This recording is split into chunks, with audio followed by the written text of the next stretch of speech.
नमस्कार, आप देख रहे हैं भारत समाचार लाइव और मैं हूं आपके साथ वैशाली। आइए रुक करते हैं आज की खास खबर पर। आज़ादी के 79 साल बाद भी जहां देश अंतरिक्ष की नई ऊंचाइयों को छूने की बात कर रहा है, तो वहीं मेनपुर ब्लॉक के अंतर्गत आने वाले जुगाड़ गांव में अब भी मूलभूत सुविधाओं से वंचित है। न सड़क, न बिजली, न ही शिक्षा और न ही पेयजल की स्थायी व्यवस्था।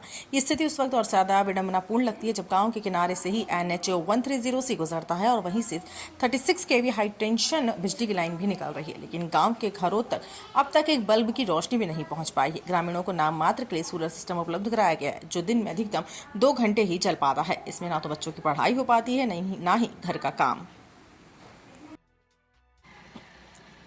हमारे गांव में पानी टंकी बना है, लेकिन पानी सप्लाई ही नहीं हो रहा है। ये पता नहीं गवर्नमेंट ने ये टंकी किस लिए बनाई है, जब पब्लिक को सुविधा ही नहीं मिल रहा है, उस चीज़ का फ़ायदा ही नहीं मिल रहा है, तो इसको बनाने का क्या फ़ायदा। और हमारे गांव में 6 महीने से बिजली सौर ऊर्जा खराब है। उसके लिए हम एक बार पहले भी बोल चुके थे। एक भैया आए थे, न्यूज़ रिपोर्टर थे, वो उनके पास भी हम लोग शिकायत कर कई दफ़ा हम लोगों ने आवेदन बना के भी कलेक्टर को भी पेश किया था हम लोगों ने कि हमारे यहाँ बिजली की सुविधा नहीं है, सौर पैनल खराब है, उसको बनवा दीजिए, लेकिन वहाँ तक भी कोई सुनवाई नहीं हो रहा है। यहाँ स्कूल है, स्कूल में टीचरों की कमी है। एक स्कूल में एक टीचर है, क्या पढ़ाएंगे बच्चे को। और अंधेरे में बच्चे पढ़ भी नहीं पाते। और बरसात का दिन है, जंगल है, यहाँ सांप बिच्छू अभी हाथी पूरा आया हुआ है हमारे जंगल में। रात में ना लाइट नहीं है। अगर बाय द वे गाँव के अंदर हाथी आ जाएगा तो उसमें भी हम लोग को झेलना पड़ेगा। और सरकार तो बहरी हो गई है, अंधा भी हो गया है, उसको दिखाई नहीं देता। पूरा जंगल काट के बिजली हमारे गांव से ले जाके बिजली आगे देवोग ब्लॉक में सप्लाई हो रहा है, लेकिन हमारे गांव में बिजली देने को तकलीफ हो रही है गवर्नमेंट को। ये पानी जो टंकी लगा है, क्या इसमें से आपको पानी मिल पा रहा है? यहाँ क्या पानी मिलेगा सर? अगर बिजली का सुविधा रहता तो शायद हो पाता। एक बोर खोए, इतना बड़ा टंकी है, मुश्किल से 10 घर में पानी जा रहा था होगा, वो भी मुश्किल से 4-5 रोज चला, उसके बाद कंडोम पड़ा है। वैसी इसको तोड़वा देना चाहिए, कोई मतलब नहीं है। ये 100 पीस है, बस देखते रहो। गांव वाले इसको देख के पानी का टंकी बना है, बाहर वाले देखते हैं, बोल रहे हैं हाँ नल जल योजना का टंकी लगा है।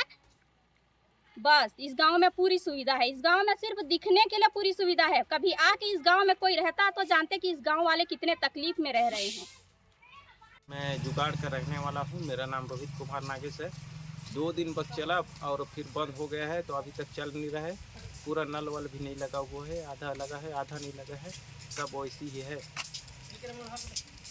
जो बना है। हाँ सर, पानी भी गांव में नहीं निकलता है और वैसे टूट गया है, लकड़ी गिर गया है, तो उसको भी नहीं बना रहे हैं। कई बार शिकायत भी दिए हैं। थोड़ा सा वो आते हैं और प्लेट के सामने साफ वाफ करते हैं और फिर चले जाते हैं। ठीक। मेरा नाम हरेश कुमार कश्यप है। मैं ग्राम जुगाड़ का रहने वाला हूं। मेरा ग्राम पंचायत तौरेंगा है। यहां सर ये नल जल योजना बना हुआ है, मात्र दिखावा के लिए।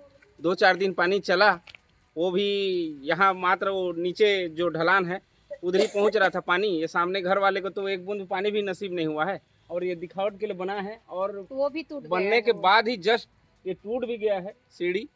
उसका कोई देख रेख यहाँ होना नहीं है। सब शासन प्रशासन ध्यान नहीं दे रहे हैं। शासन प्रशासन कोई जाते हैं तो उनको पैसा वैसा खिला के मुंह बंद करा देते हैं। और ये अपना समस्या है बिजली का। बिजली तो यहाँ लगेगा नहीं। क्या है कि वन अभ्यारण्य है, जिसके अनुरूप यहाँ बिजली तो लगना ही नहीं है। क्या है, यहाँ पेड़ काटना पड़ेगा, तो पेड़ भी काटने की अनुमति नहीं मिलेंगे, तो बिजली कहाँ से मिलेगा। ये अपने गांव में ही थाना में लगा हुआ है बिजली, लेकिन गांव में बिजली जाने के लिए यहाँ का पेड़ काट सकते हैं। यहाँ बाहर के लिए जाने के लिए हजारों पेड़ काट चुके हैं, लेकिन यहाँ बिजली देने के लिए एक भी पेड़ काटना अपराध हो गया है। और अपने यहाँ लाइट अभी बंद है, सौर ऊर्जा के हिसाब से चल रहा है, वो भी मुश्किल से मुश्किल 15 मिनट जल रहा है। सड़ा हुआ बैटरी को डाल दिए हैं, और कहाँ से लाते हैं पुराना बैटरी शिकायत करने से, और उसके बाद फिर वही हाल हो जाता है। अभी बरसात के दिनों में सर जंगली जानवर परेशान कर रहे हैं। हाथी आ चुका है अपने गांव के आसपास। अब कहाँ जाएंगे फिर रात में। जी, वही आपका नाम समस्या और है पता बताइए।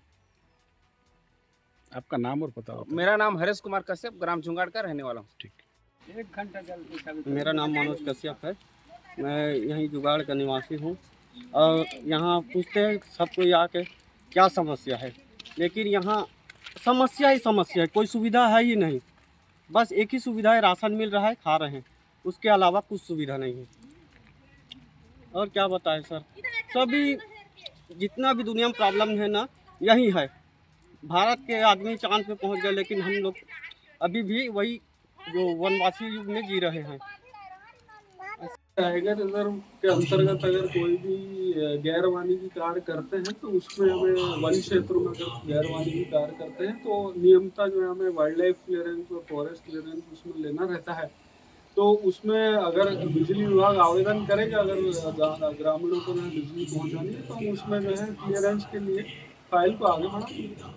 पहले तो जुगाड़ जो एरिया है वो टाइगर रिजर्व क्षेत्र में आता है, इस बात से आप सभी अवगत हैं। और टाइगर रिजर्व उदंती अभयारण्य क्षेत्र जो है उसमें कोई भी काम करवाने के लिए फॉरेस्ट से एनओसी की ज़रूरत पड़ती है। तो अगर वहाँ पे आप देखेंगे तो वहाँ पे बिजली भी नहीं है जहाँ तक जुगाड़ में, और रोड नहीं है, और भी बहुत सी मूलभूत सुविधाएँ वहाँ पे नहीं हैं। तो अगर वहाँ पे हम लोग एक बार देख लेते हैं स्थल निरीक्षण करके। रोड की अगर बात है तो रोड का हम बना के मांग पत्र और इसका एनओसी के लिए मुर्मीकरण के लिए, सीसी रोड तो नहीं बन सकता, मुर्मीकरण के लिए हम भेज सकते हैं डीएफओ साहब के पास एनओसी के लिए। और अगर वहाँ से हमको अनापत्ति मिल जाती है तो पंचायत से हम इसको करवाने का प्रयास करेंगे। एक पानी टंकी बना है मैडम, पिछले 4 साल से गांव वालों को एक बूंद पानी भी नहीं मिला है, उल्टा वो टंकी टूट रहा है मैडम, उसको कैसे आप संभाल नहीं, इस संबंध में अगर है तो इसको हम पीएचई विभाग के अधिकारी को अवगत करवाएंगे इस संबंध में। ठीक है। क्या समस्या, लाइट नहीं है हमारे गांव में, असिस्टेंट डॉक्टर नहीं है, एक तो कमार आदिवासी जगह है, कहाँ हम जाबो, गाड़ी कहाँ खोजबो, गाड़ी बुलाए से गला जल्दी से गाड़ी नहीं आए, 1-2 घंटा लागते उतना दूरिया ले, सामने में अस्पताल है तो वहाँ डॉक्टर सिस्टर नहीं रहा है। एक तो लाइट नहीं है तो कहाँ की लाइट से तो कोई डॉक्टर सिस्टर कोई जगह नहीं करे, गाँव में नहीं रहा है। अब ये लाइट 2008 के लगे है, 2008 के तो 1 घंटा जलते 9 बजत ले, 8 बजत ले, 7 बजत ले खत्म, अंधेरा में पड़े रहता ना, मन तो अंजोर नहीं है ना कुछ नहीं है। बना मात्र 2 दिन सप्लाई हुआ, उसके बाद से पूरा बंद है। और कई बार हम बोल भी चुके, उनको जो ठेकेदार है उसको भी बोल चुके, लेकिन कोई सुनवाई नहीं होता। अरे यहाँ टंकी का तो छोड़ो आप, यहाँ बिजली नहीं है, मतलब सौर ऊर्जा भी कई दिन से ख़राब है, उसके लिए भी हम कई बार बोल चुके हैं। लेकिन नहीं, यहाँ जो बरसात का दिन है ना, मिट्टी तेल का सुविधा है ना, यहाँ बिजली तो है नहीं, बिजली तो शासन देगा नहीं। पूरी जंगल काट के बिजली ले जाएगा, पूरी जंगल काट के वो कोल फैक्ट्री बना लेगा, लेकिन हमको बिजली नहीं देगा। हमारे गांव में आदमी रहते ही नहीं है यहाँ, ये मतलब अभ्यारण्य है तो यहाँ सारे जंगली जानवर रहते हैं, उनसे उनकी गणना में हम लोग भी आते हैं, इसलिए हमको बिजली की तो आवश्यकता है नहीं। तो ये पानी का टंकी 100 पीस के लिए बनाया गया है क्या? जब इसमें सप्लाई ही नहीं हो रहा तो क्या मतलब गवर्नमेंट को इतनी पैसा खर्चा करने की? वही पैसा गरीबों में बांट देता या कोई रोजगार निकाल देता तो बेरोजगार आदमी को काम मिल जाता। क्या मतलब दिया है इसको इतना बड़ा खड़ा करके, जब इंसान उपयोग ही नहीं कर पा रहे हैं। और किस तरह का आपके गांव में और समस्या थोड़ा बताएं। समस्या तो बहुत है हमारे गांव में, मेन समस्या तो यहाँ पानी और बिजली का है, वही मेन समस्या। रोड का तो छोड़ो आप, रोड तो पता नहीं, हाईवे रोड बन गया है, लेकिन ना तो कच्ची रोड कभी पक्की बन ही नहीं रही है। अच्छा, तो यहाँ के जो भी आपके जो गांव में जो बच्चे पढ़ने के लिए कहाँ जाते हैं, अस्पताल का क्या सुविधा है? स्कूल में ही जाते हैं, वहाँ भी टीचरों की कमी है। 2 स्कूल है, मिडिल का है और प्राइमरी का है, उसमें 1-1 टीचर है, क्या पढ़ाएंगे? मरीज को कहाँ लेके जाते हैं? मरीज के लिए हॉस्पिटल मैनपुर ले जाते हैं, यहाँ से 30 किलोमीटर, कुछ भी होगा 30 किलोमीटर जाना पड़ता है। जी, आपका नाम और गांव का नाम बताएंगे। मेरा नाम कामेश्वरी कश्यप है और मेरे गांव का नाम जुगाड़ तोरेंगा पंचायत। ठीक, थैंक यू।